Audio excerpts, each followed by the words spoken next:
Welcome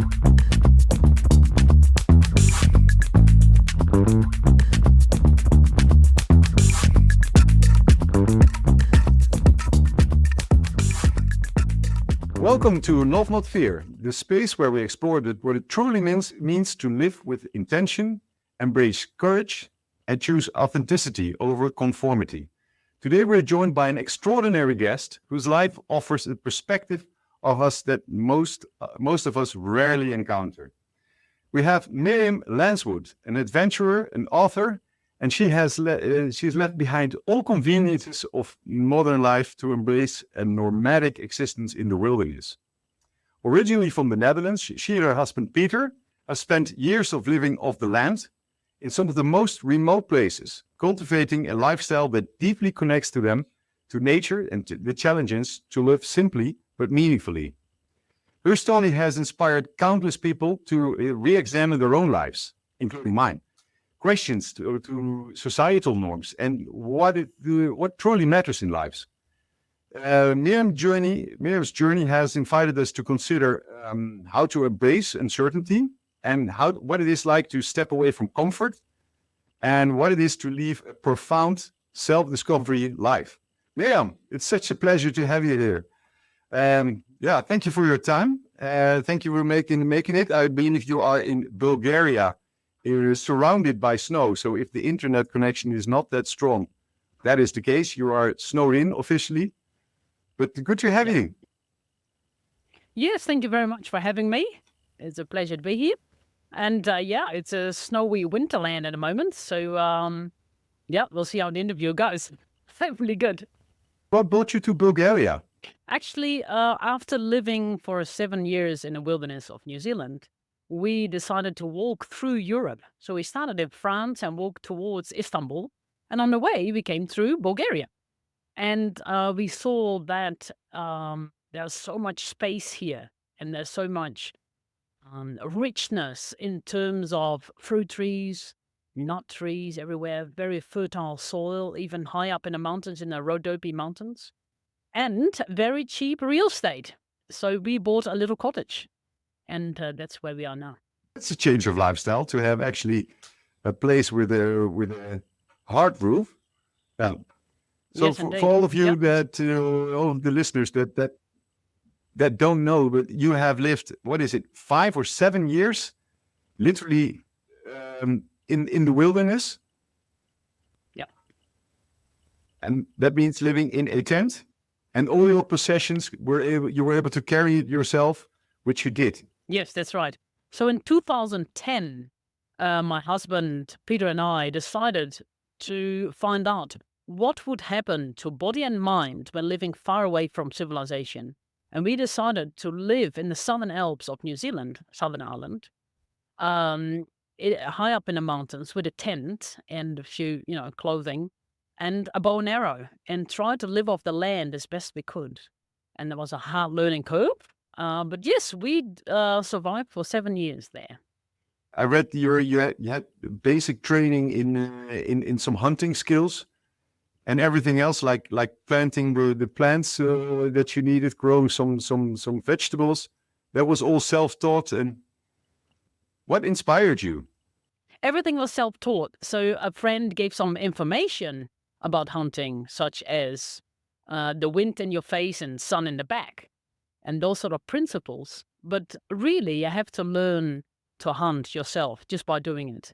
And it took me at least 6 months to shoot my first goat with my bow and arrow. So everything was self-taught, yes. But luckily, my husband, Peter, he knows about growing vegetables. He had a garden in the past. He had an orchard in the past. So, he had a lot of skills, but not hunting. I was definitely the hunter. But yes, we learned a lot of these skills in the last years, definitely, yeah. I read that you were a vegetarian before that, and then to actually go and hunt yourself, that's quite a step. But I think it's also a very honest process, right? You take what you need, no excess, no chemicals, Yeah, that's right. So I grew up vegetarian. My mother never cooked meat. And I was always like, always a little bit like the moral higher ground, like no animals dying for me, and look at me, I'm so good. And then to murder innocent animals with a bow and arrow is quite the opposite. And I felt like, wow, I've come so far, like gone down so far, you know? Other people call me evil. So that questions for me, like, what is good and evil? Is this morally good or, what is the case? But yeah, I had to learn to kill and then also to butcher it, skin it and gut it. And it's all very gory process. It's disgusting. So I had to overcome all that as well. And, then take the meat back to camp and cook it. Peter is the cook. So he made beautiful curries. And yeah, then eat it. And also my body was not used to eating meat so much. But I do think it's been very a big advantage for me to eat that wild meat. I think it's very healthy. I guess if you live in the wilderness, there's a severe chance of calorie deficit. So you have to eat. You need those proteins. Yes, yeah, definitely. And we set out in the autumn, which meant that it was soon very, very cold and became winter. And it got colder and colder. And in the night, we woke up with hunger pains. And because at that time I could not hunt. And then Peter said, we need to find meat to keep us warm. And that's when I started to trap the first possum. Most people might not know what a possum is. It's sort of the size of a cat, got a little pouch like a kangaroo. It's introduced from Australia, has no natural predator in New Zealand, and so it's classified as a pest. Not many people eat them. They might give the meat to a dog, but they would never eat them, just like rats, like we see rats, but we learned to eat them and cook them, and that kept us warm, and that was very much a necessity in that first winter, definitely. And what else? What did your law for nature? How did this change? I mean, I think you must have had a high law for nature anyway to be able to embark on such a journey. But I was so privileged to see some TV footage where you live, because you've been on the Dutch television twice. And there, the reporter took a big effort to visit you, not only once, but twice. And the surroundings were absolutely stunning, but it's so remote, it's beyond belief. Yeah, it's amazing. Yeah, I love nature, and most people love nature, but they think of a nice little flowery meadow with some nice trees around on a sunny day, But the wilderness is quite different. It's also that element of indifference. The weather in New Zealand is unbelievable. So it can go from a beautiful sunny day to snow even in midsummer up in high mountains. The wind is just terrifying. Lightning, thunder, all these things, flooding rivers. And so the love of nature became quite different. It also includes the love of the unpredictableness of it, the indifference of it, the extremity of it, intensity. So I grew to love the everything that comes, but also then the feeling of being absolutely insignificant. So when a thunderstorm comes, it can just hit that tree right next to our tent. And then we did, finished. And so I have to embrace that insecurity. And so, right, if that's my fate, that's it. And this might be my last night. And then luckily it is not, of course. I'm still here. And so embrace the insecurity of it all. Yeah. But that makes life very intense. And then I feel so alive because we're walking on the edge. Yeah, that's what I like, because it forces me to be in the here and now. The past is absolutely irrelevant. The future too. We just try to survive the present. And that's very invigorating. The senses and the impulses, they all come from nature. And I live in a city. And the amount of influences in sensory impulses are so overwhelming. So I was wondering, if you go back to an area actually where other people live, how do you cope with that? I can imagine after being remote for such a long time, that it takes a great deal of getting used to that again. Yes, indeed. Well, as a starter, I avoid cities because it's such a hassle. It's overwhelming, as you say, and also expensive. Everything costs money. Everything is a problem. Like, you need to go to the toilet. try to find a toilet. You can't just pee behind a bush, you know.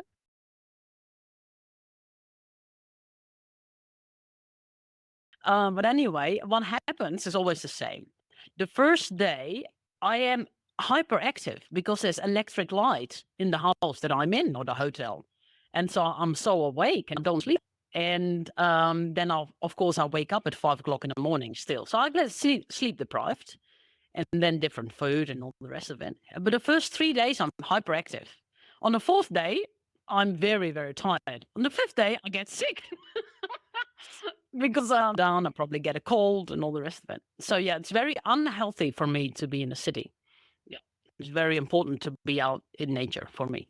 When you start your nomadic lifestyle with Peter, your husband, were you ever afraid of being too far from a doctor or medicine? Or how do you cope with that? Oh yeah, no, we never actually got sick in the wilderness. Nothing happened because we're very careful. Because we never got an emergency beacon. We don't have to get a helicopter. So consequently, be much, much more careful. And we go much slower than other people. And nothing happened.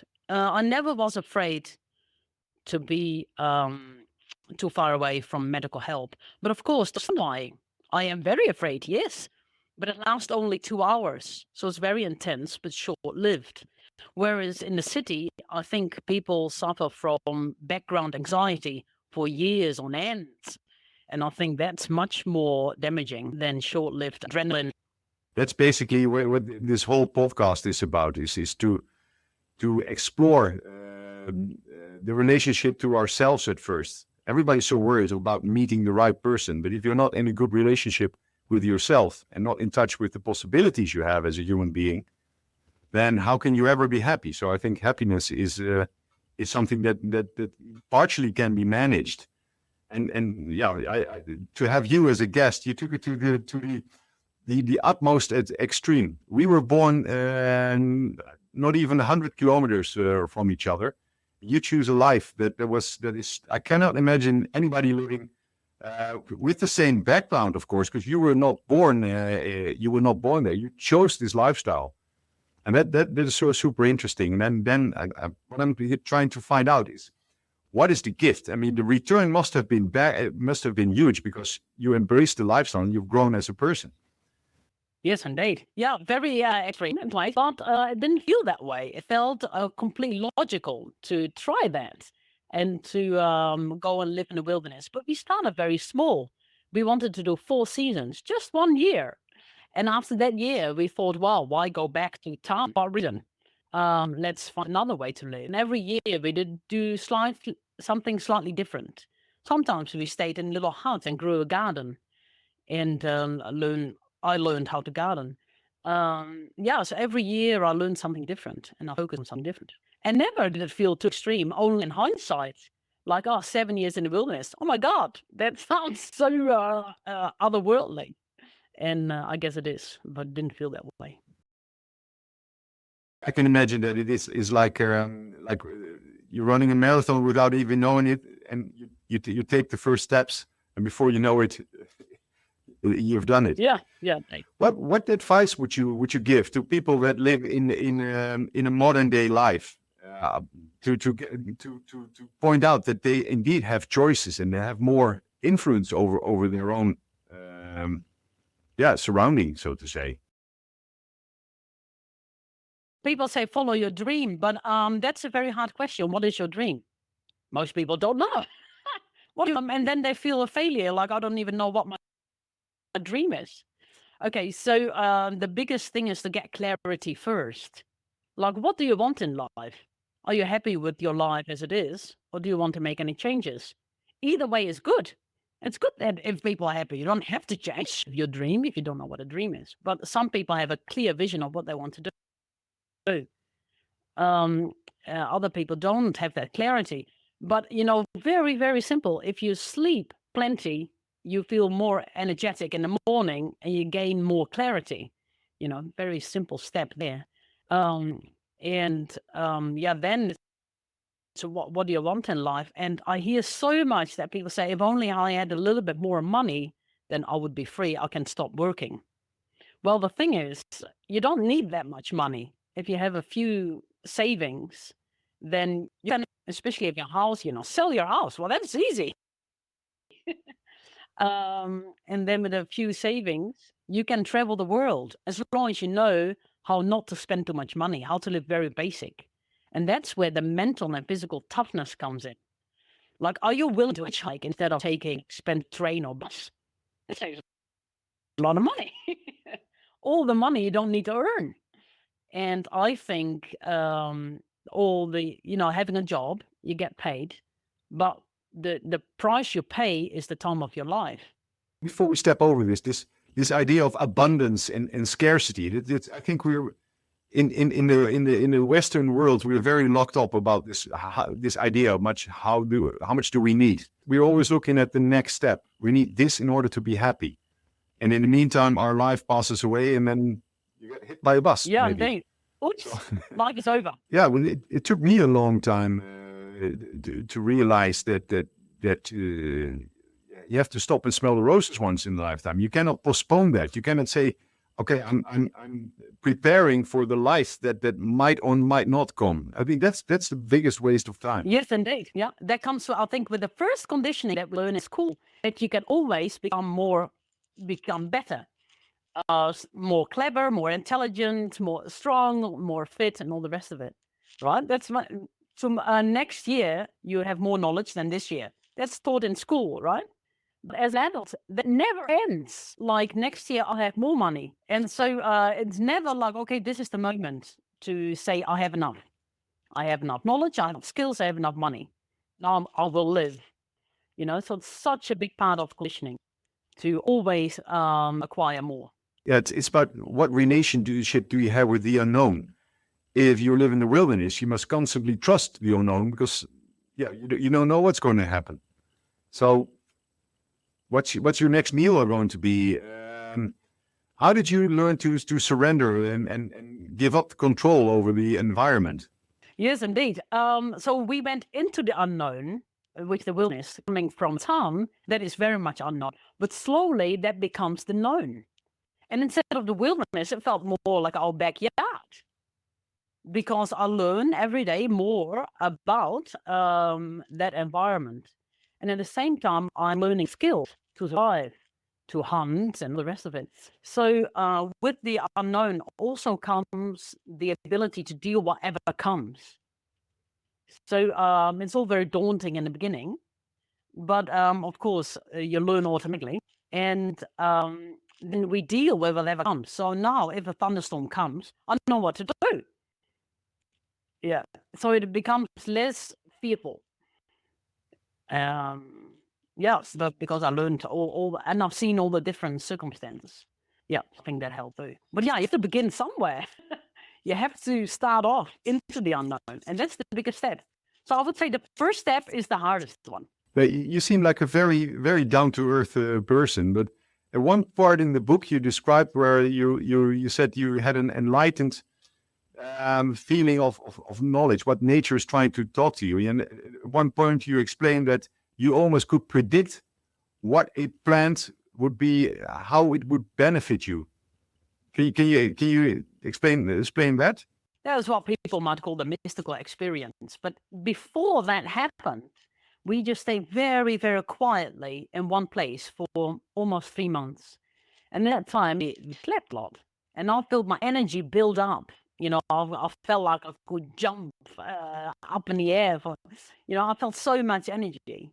And then I went for one day, on one day, I went to a waterfall. And then it was just happening. I wasn't meditating, anything like that. And I felt like some lightning came into this part of my head, just 5 centimeters above my right ear. Like some lightning in there, like literally like a lightning. And that was a very interesting sensation. And I realized at the time that, wow, we are often living in an abstract world. Like, we're living in the world of ideas, of stories. And the problem is we believe our own story so much. We even suffer. We cry about our own story. How weird, because the story is not real. This is real. The mountain, the waterfall, the stones, that's actually real, right? And that was a very sobering moment, as in, well, all the fantastic things, the gods or the spirituality, all seemed to fall away rather than got born. It felt rather sobering, but the consequences were indeed that I felt more in touch with everything. Like plants, as you said, I feel like, hey, that plant, the mullen, is good for, hey, maybe my stomach or maybe my skin and I figured in the old days, people must have felt intuitively what medicinal values each plant had, rather than endless trial and error, rather than research or experimentation. So that was interesting. And also dreams, lucid dreaming came about by itself. Yeah, lots of interesting things happened for a few weeks, although the dreaming is still with me to this day. But yeah, mystical things happen when you live in the wilderness. I guess when you live in the mountains, if you live remotely in the mountains, that can still stay with you. This. I mean, I believe you still. I can imagine you still go to bed early and have lots of sleep and do a lot of physical activity. I can imagine if you have a nomadic lifestyle and you carry 25 kilos across New Zealand, or you go hunting, which with a lot of elevation, that you must be in amazing physical shape. But even to this day, I try to keep that fitness. And we're now staying in one place also because of my husband, Peter. He's got kidney problems and he has to stay in one place, which is fine. So right now I'm always scheming the next expedition. So I'm going, and thankfully Peter is happy with that and he encourages me. So I go on 2-3 months expeditions, and for that, I do a bit of training, but even just simply getting groceries is what is required is that I walk all the way down the mountain and come back with a 30-kilo backpack full of food and walk back up the mountain for a couple hours. Normal living is already good training. So, and yeah, we have electric here, and we go to bed when it's dark, which is very early right now, and wake up when the sun is shining. So, yeah, even though we have a house, it's very, very primitive. Like we have no bathroom and the toilet's out in the forest, and it's quite a job getting there right now through all the snow. So yeah, I think that keeps us fit and on the edge, and yeah, I think it's very healthy. You've been living this lifestyle for quite some years now, but in the beginning, was it hard for you to cope with opinionated people? People are giving you unwanted advice on, or pointing out what you have given up in terms of comfort. How did you deal with that? We never told anyone. So when we saw other hunters in the bush, they say, "Oh, what's your job?" And we're like, in between jobs, and we're only staying here a few days. We're only camping. On Monday we go back because we did not want to.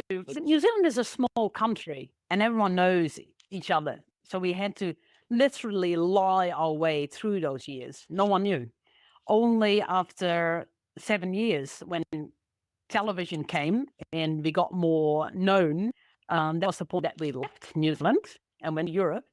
And then people discovered, yeah, and then the books came out and lots of television crews came, 10 crews in total.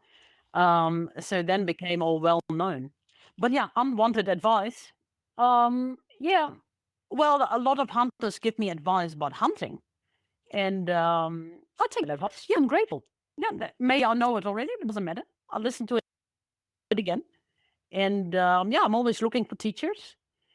And yeah, I don't mind that. But people say, like, oh, you're not contributing to society or those sort of things that we hear now. Well, we can have a debate about that. But everyone got different opinions. And yeah, I'm in cultural dialogue. So what can I learn from other cultures? And yeah, I'm always up for learning more. Your biggest teacher has been nature. What would you say is the biggest lesson that nature taught you about life and the purpose that you feel are missing in modern society? So I think, what connection are we not making anymore? We spoke about that, the impulses, the sleep,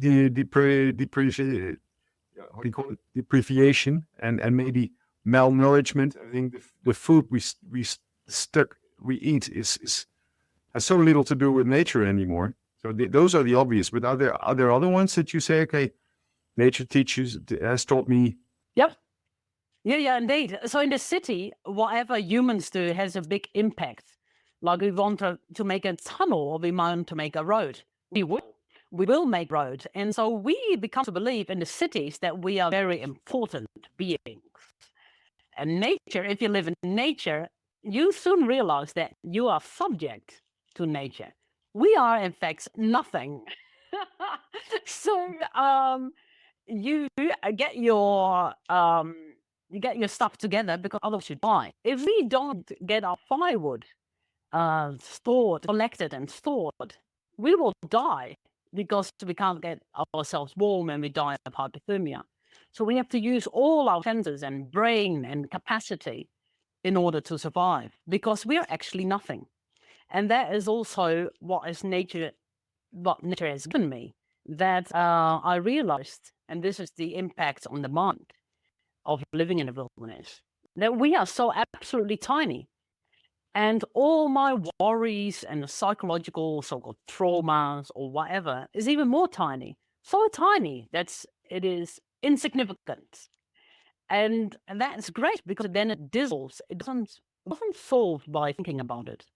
All my psychological problems. It dissolved. And because of that, I have more space in my mind. There's more clarity because of all those problems dissolved. And well, that's the greatest teacher.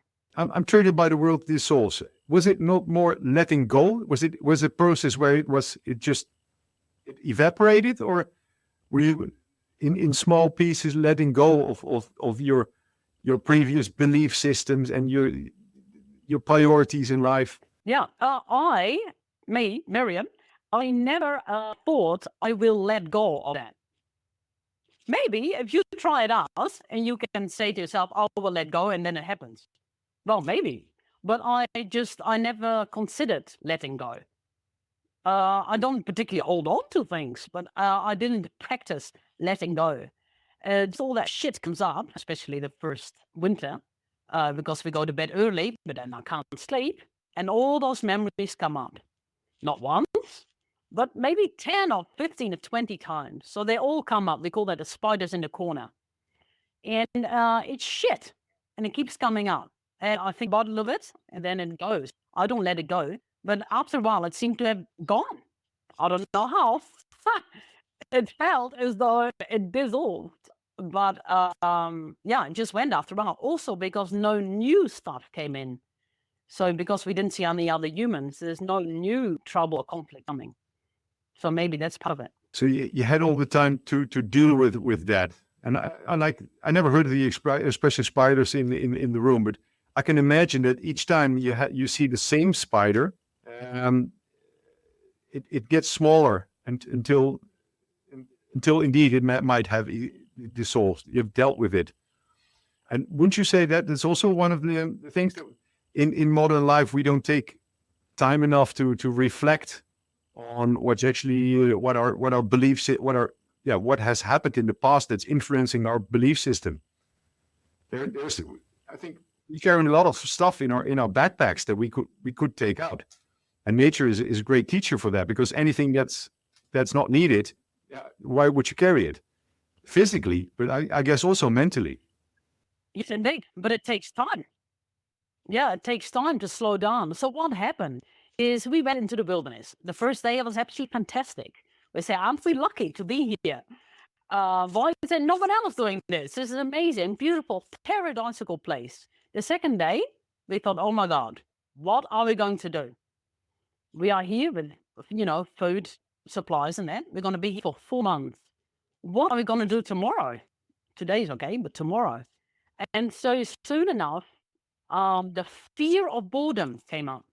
Fear of boredom, not boredom yet, but the fear of boredom, because we're so used to being busy. And it took about 2 weeks for the mind to calm down, to meet the rhythm of nature, because everything else is much slower. And so 2 weeks, that's 2 long weeks. And in those weeks, we had to overcome the fear of boredom, which is actually just a fear of doing nothing. So we had to learn the art of doing nothing.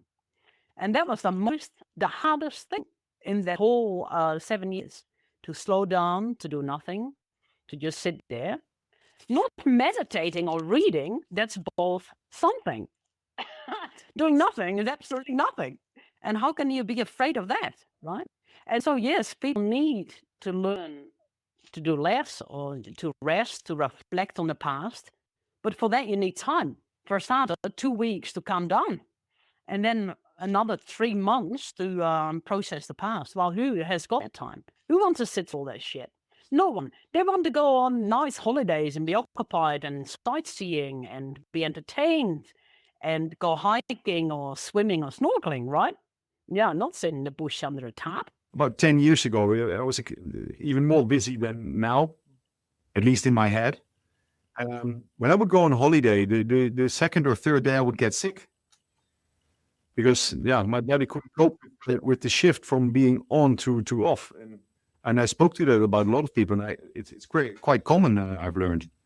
So, you can, body and mind are strongly connected. Yeah, because your body thinks, well, finally I can rest, and now all the shit comes out. Yeah, so you have to go sit through your sickness and then see what happens.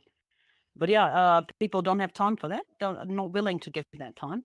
But the quality of life would be much better if they have a 3 months break and sit under a tarp in the bush. When I read your book, I couldn't really pick out severe moments where you doubted your choices. And I was thinking about that. There must have been situations where you were cold to the bone and had anything proper to eat in a couple of days. And if it rains for 2 weeks, what were the worst moments in your wilderness journey? The best solution for that problem was that we did not have a plan B. We had no backup. We had no house to go back to. So we just had to deal with whatever was coming. The biggest challenge we had was the endless rain in the springtime. So our second season. So that was only in month 4 or 5 that we set out. We had just endless rain. It was terrible. But we did not know the weather forecast. And so we thought every day, maybe tomorrow will be clear. Maybe tomorrow the sun will shine. But it didn't. We sat there for 3.5 weeks in the rain. That was terrible. But we also had good hope for the future. But if we had a house then, and we knew the forecast, we would have gone home. But no choice. But overall, it felt like a fantastic adventure. Like we're doing something, in my life, I'm doing something remarkable. And that in itself gave so much energy too. But when I listen to you, not having a plan B or plan C or plan D or insurance, and then another insurance covers a part of that insurance, and having assets everywhere because you never know what might happen. I found it inspiring, and I also think it might bring clarity. The key was that we saw ourselves as our own experiment. So I always had the question, how will I deal with a thunderstorm? How will I deal with 4 weeks of rain? And that I'm interested in how I deal with that. So whatever bad things happen is when the experiment happens. And then I can look at myself at a little distance, like, this is interesting. But I will not be very good with financial adventures that way. I'll be terrible. I do not want to risk it at all. So I think physical adventures are quite different from, starting your own business. That's how I do that. Very, very inspirational. It's lots of times I put the book down to reflect a little bit and to think of, okay, how different is this from my own lifestyle? But also what lesson can I take from, what can I implement without giving it all up, traveling to the outback and hunt for goats and possums? But what is the lesson that we should actually be take into account and also must produce in our life on a weekly basis, maybe, or a quarterly, or Some people go on a week-long silent retreat once a year, and it does miracles for them. So that's. I was thinking about the lesson for what you took out of the wilderness and can apply to normal people that live in the conventional world. Yeah, indeed. Just one walk in the park for a few hours, I think already gives a little bit of clarity, just what you're saying. And if you have the time to go for a few days walk with a backpack and camp in the forest or even under the stars, you come back as a different person. You come back with more clarity, with more ideas about your future, because for once you heard your own thought and you know of what you want to do. Yeah, become who you are, says Nietzsche. And I think that is reached through being in nature. Nature is amazing. It's a natural healer. But I think also some hobbies that take your mind off something completely. Some hobbies that you cannot do whilst thinking about an email that still needs attention. And I'm talking about skiing or scuba diving. There's no way you can be absent-minded because you have to focus on being in the moment. And that's interesting. I think we allow ourselves too little of those moments where you need to focus all your attention on one thing. But yeah, nature is never far away. Yeah, that's true. But the problem is with like skiing, you need to focus on the moment. That's fantastic. And it gives your brain a little bit of a break. But if you have a lot of trouble, all the trouble will come back when you come back home, right? Then you have to deal with all this shit. So, yeah, a bit of both would be good. Yeah, okay. I get it. So the one is taking a break from it all, and the other one is actually help cleaning it up. So you would say spending more than just a couple of days in nature, you come back a different person. Yeah. Yeah, that's right. And give it, have some time to reflect on your life. But this is difficult because you might have to deal with all sorts of things in the past. And if you're not mentally stable, that can be quite dangerous. You know, if you go sit by yourself for a week in the bush, you might get some sort of mental break on. So you need to be quite strong mentally to even deal with it. Yeah. It's not for everyone. You've published 3 books. This could be your next book where you write a manual, like, okay, prepare for this, and then actually take this. These are the questions. Go ask yourself these questions. I mean, you're on the far extreme, and we think we don't have time. And if there would be a guide. Busy people love guides that they can follow. So this is a step-by-step plan. So that would be amazing. It's very inspirational to hear that it was not life by design. It was not a moment where you got struck by lightning and said, okay, this is the life I want to lead. It was step by step. And in the process, letting all kinds of cleaning up all kinds of things from the past and making conscious choices, not caring what time it is.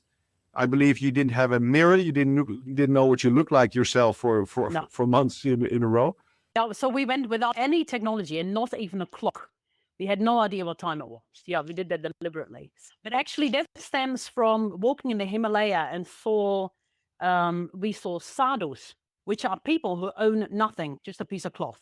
And they are on the way of getting enlightened. And we thought, wow, that's amazing. Coming from my background, I had everything as a child, like everyone in Holland, you know. And to get more is no challenge anymore. So the challenge is to have less. You know what? Had nothing. How would that be? So I had great pleasure in owning less or owning nothing. And I feel more free because of it. So that also leads us to living in the wilderness. It's for anybody who hasn't read the book, please pick up a copy. It's the first one was Woman in the Wilderness. What was the second one called? Wild at Heart. Wild at Heart. Okay. And I must admit, there's a third one, but I think I haven't. There's a third book, right? Yes, I have written one chapter out of that and edited the rest, and it's called Wilder Journeys. So there's 10 other adventurous people who wrote a chapter. It's a fantastic book. Yeah, Wilder Journeys. Do you have any last advice for sleep-deprived, over-stimulated entrepreneurs like myself who are wondering that there must be more in life than just managing an immensely packed agenda? Yes, indeed. And that is also the advice for myself. This is what the journey I'm on myself. I wish to say to myself in the future, and today maybe too, is to say, bring it on. And bring it on means everything, like the good, the bad, the ugly, the beautiful, everything. And this is very much Nietzsche. Like, if you're ready for everything, you're ready for life. So do I have the courage to say, bring it on? That is my ideal, and then I'm ready for absolutely anything that comes to me. And so, yes, that's my advice for other people too. Do you dare to say that? Bring it on, because then you're ready for life. And do you believe that there's something bigger than us humans that regulates who gets what? Who gets on? I It don't know. I means don't know. if you're ready, yeah, for also for hardship. The strongest shoulders carry the biggest problems. Maybe, I don't know. Yeah, maybe. But I see a lot of evidence of that is not the case. But yeah, if that belief helps you through, then you can say, yes, I carry whatever is coming my way. And so, yeah, that gives some courage. Well, thank you very much, Miriam. I was absolutely amazing to talk to you. So it's been very inspiring, and I hope our audience get inspired by this as well. Yeah. Yeah, you're the epitome of choosing love out of fear, because if you were fear driven, then you would have chosen a different lifestyle. And it's good to hear that you were not born a superhuman person. It was just making conscious choices, and also letting go of a lot of baggage. Yeah, thank you so much.